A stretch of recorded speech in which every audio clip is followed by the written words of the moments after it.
Au nom du Père et du Fils et du Saint-Esprit. Amen. La paix de Jésus soit dans votre maison, ta paix et ta joie. Ô Jésus, alléluia, j'espère que vous allez bien. Bien, donc on est dimanche matin, donc nous nous préparons à aller à la Sainte Messe, à la grotte, à la Sainte Baume, et d'ores et déjà, la méditation de l'évangile du jour, je vous la propose. C'est la parabole du serviteur inutile. Entendons-nous bien, Jésus, tu ne nous dis pas que nous ne servons à rien, juste que tu nous pousses à l'humilité. L'humilité qu'il ne faut pas confondre, ça c'est moi qui le dis, avec ne rien faire.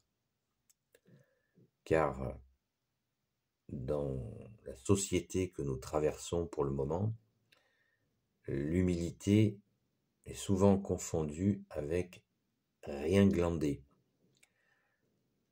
Et c'est vraiment problématique. D'où le proverbe, mieux vaut un orgueilleux qui fait quelque chose qu'un humble qui fout rien.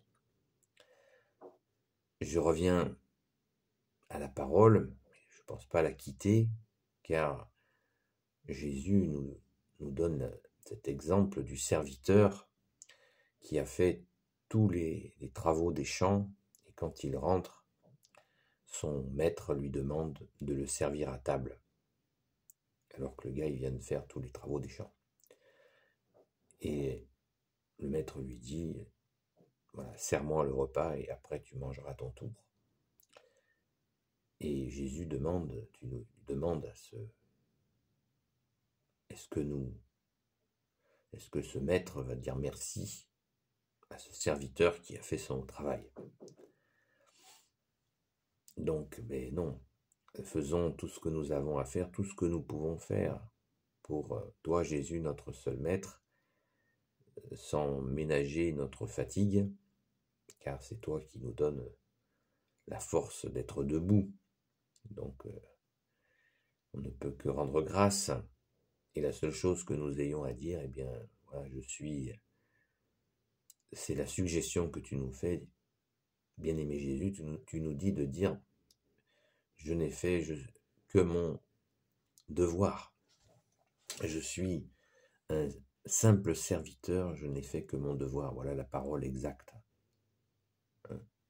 Je suis un simple serviteur, je n'ai fait que mon devoir. Donc, ne ménageons pas de témoigner. Cette parabole est articulée autour de la foi, la confiance. Quand nous avons des oppositions à la foi que nous pouvons rencontrer, eh bien, ne partons pas en courant. Non.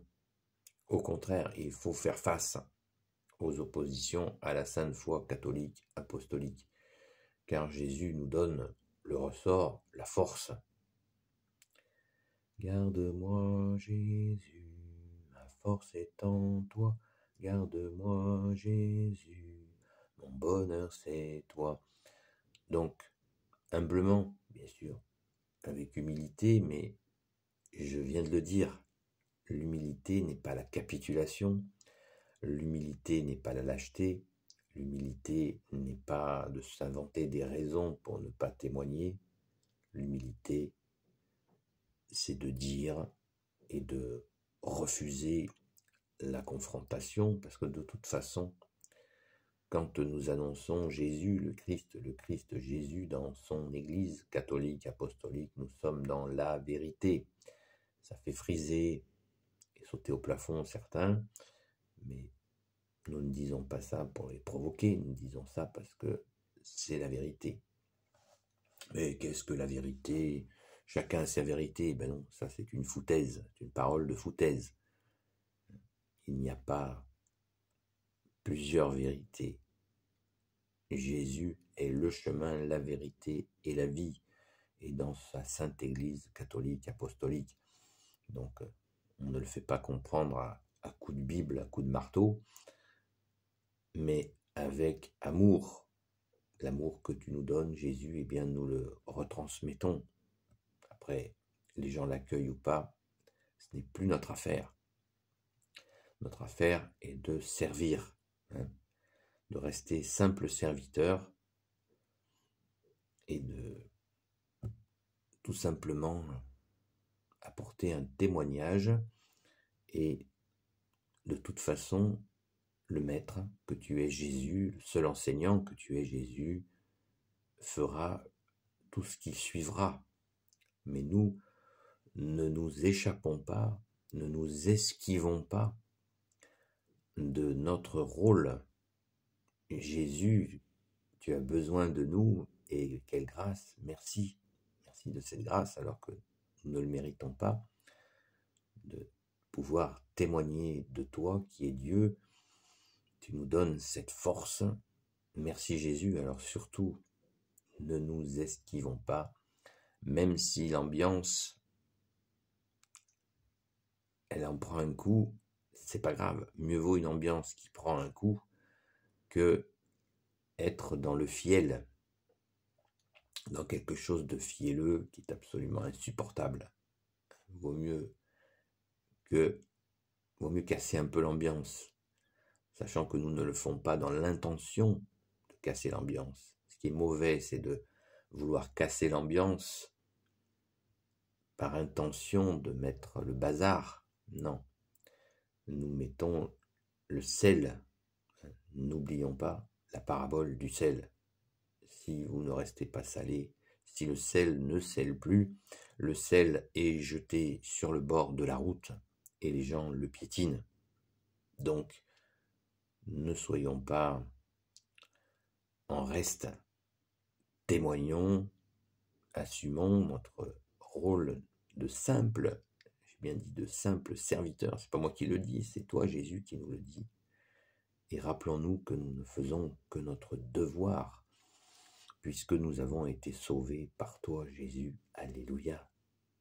Ce beau dimanche, eh bien, si nous avons une belle et voire plusieurs occasions de témoigner, eh bien, ne passons pas à côté. Ne nous taisons pas, ouvrons notre bouche. Nous avons reçu l'Esprit Saint à notre Saint Baptême. Ça n'est pas pour fermer notre bouche. Nous avons la capacité par Jésus à faire justement fermer la bouche du mauvais, par la grâce de Jésus bien sûr, pas avec nos petits bras musclés. Donc avec l'Esprit Saint que nous avons reçu, nous avons cette capacité par toi Jésus, alléluia. Et ne nous en enorgueillons pas, bien sûr, réjouissons-nous d'avoir la possibilité de le faire. Et comme Jésus l'a dit aux 72, quoi qu'on ne se prenne pas pour eux, qu'il a envoyé, il leur a dit « Réjouissez-vous que vos noms sont inscrits dans les cieux ». Alors, on espère, bien sûr, nous espérons. Et en tant que disciples de toi, Jésus, eh bien, nous avons affaire à ouvrir notre bouche et à témoigner avec humilité, mais avec certitude, avec force, pas une force qui envahit tout. Ça, c'est Jésus qui se charge de faire passer l'information dans les cœurs qui seront prêts à le recevoir. Mais comment voulez-vous que les cœurs qui sont prêts à recevoir Jésus s'ouvrent si nous-mêmes, nous n'ouvrons pas notre bouche? Voilà. Avec humilité, mais avec réalité. C'est pas juste dans notre tête. Ah, j'ai envoyé de bonnes ondes, etc. Non, tout ça c'est du cinéma, ça. Ça n'est pas ça. Nous n'envoyons pas de bonnes ondes. Nous envoyons la parole de Jésus. C'est cela que nous avons à faire. Et bien sûr, à témoigner de tes merveilles, ô Jésus. Alléluia. Donc, en ce dimanche, eh bien, allons à la Sainte Messe, à l'Eucharistie, qui veut dire remerciement. Nous allons prendre le pain d'effort, comme on dit dans l'Église. Jésus, tu nous donnes la force en ton corps et ton sang. Tu nous donnes toutes les forces dont nous avons besoin pour sortir de notre éventuelle timidité. Eh bien, si nous sommes timides, eh bien, donnons cette timidité à Jésus. Il nous donnera sa force pour assumer notre place de simple serviteur. C'est ta parole, ô Jésus, là que je dis, simple serviteur. Je suis un simple serviteur, je n'ai fait que mon devoir. Pensez aux merveilles que ces gens qui entendront votre témoignage, eh bien, ils auront accès aux grâces, aux miracles, et à surtout l'amour, la justice et la miséricorde que tu es, Jésus. Alléluia. Béni soit le Père, le Fils et le Saint-Esprit. Amen. Ô Jésus, toi qui peux tout et qui portes tout, toi le Sauveur, toi l'Emmanuel, je te confie toutes celles et ceux qui regarderont cette vidéo ainsi que leurs proches selon ta sainte volonté, ô Jésus. Sainte Marie, Reine des cieux, toi l'Immaculée Conception, toi qui écrases le serpent, toi qui es la lune sous tes pas. Saint Joseph, toi le juste et le saint, toi le sage, toi la terreur des démons, toi le saint gardien de la Sainte Église catholique apostolique. Sainte Marie-Madeleine, notre chère sainte patronne, et vous, tous les saints et saintes amis de Jésus, Saint Michel Archange, qui est comme Dieu, Saint Gabriel Archange, Saint Raphaël Archange et tes anges guérisseurs, et vous, tous les anges qui servez Jésus, je vous confie toutes celles et ceux qui regarderont cette vidéo ainsi que leurs proches selon ta sainte volonté, ô Jésus. Sainte Messe à vous. N'oubliez pas d'aller à la Sainte Messe, c'est très important pour prendre le pain d'effort. Alléluia, par ta grâce, ô Jésus. La paix de Jésus soit dans votre maison et je vous dis à très vite et bon témoignage.